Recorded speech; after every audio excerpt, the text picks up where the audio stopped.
And with that, we say hello to Clemson head coach Dabo Swinney. He's pulling double duty here, leaving the college game for just a few minutes to talk NFL football with us. Let's start with your former quarterback, Coach, because you certainly got some attention when you talked about Deshaun Watson's future, comparing him to Michael Jordan, which at the time people said, hey, talk about hyperbole, all of that. And you said if they talk about that often, how the learning curve shrinks in that second season because it's so dramatic the first time around. And I'll ask you about that because, you know, now rookie quarterbacks honestly are expected to come in and a lot of times contribute immediately to be successful in the NFL almost in a heartbeat. You know, what are the challenges there, Coach? And is it more difficult now for these quarterbacks because of those early expectations? Well, I think it's all. And with Watson coming back hopefully healthy, the expectations now for the Texans are sky high because of their quarterback. But let's look at some of these other guys who have come through Clemson, who've played for you, and get a scouting report, if you will, on their NFL, their time in the NFL. And we'll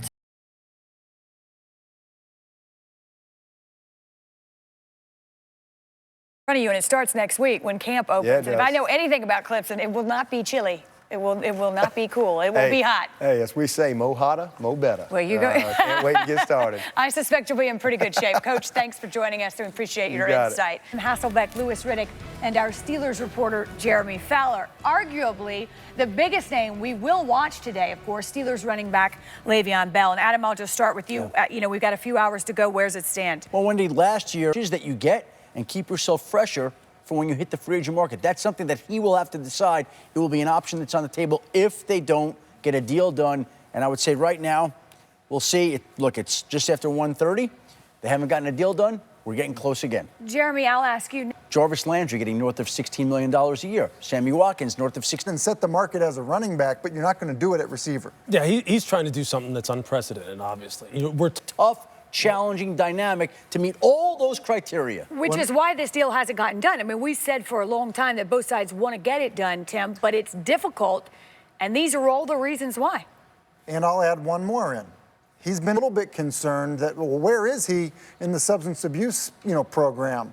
Where is he as that falls? Because you have to feel really comfortable about that as well, if, to Lewis's point,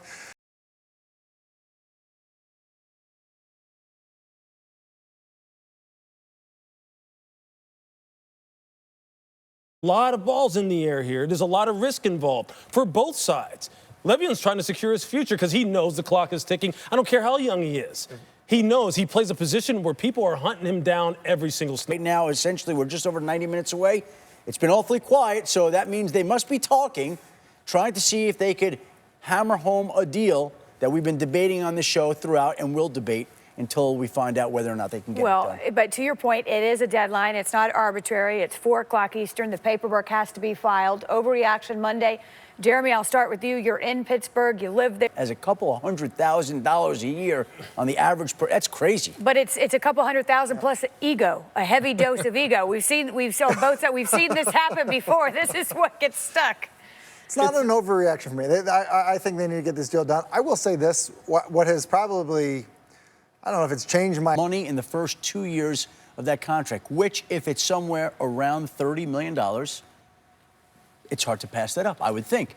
That's any of us. Yeah. But Le'Veon Bell views himself as a different... Adam Schefter money right there. That's the way that works. And Deshaun Jackson, I could hear him talking to David Culley on the headset, and he was telling Culley, I can't shake him. I can't get Revis off of me. And he kept saying it every... He played the system well.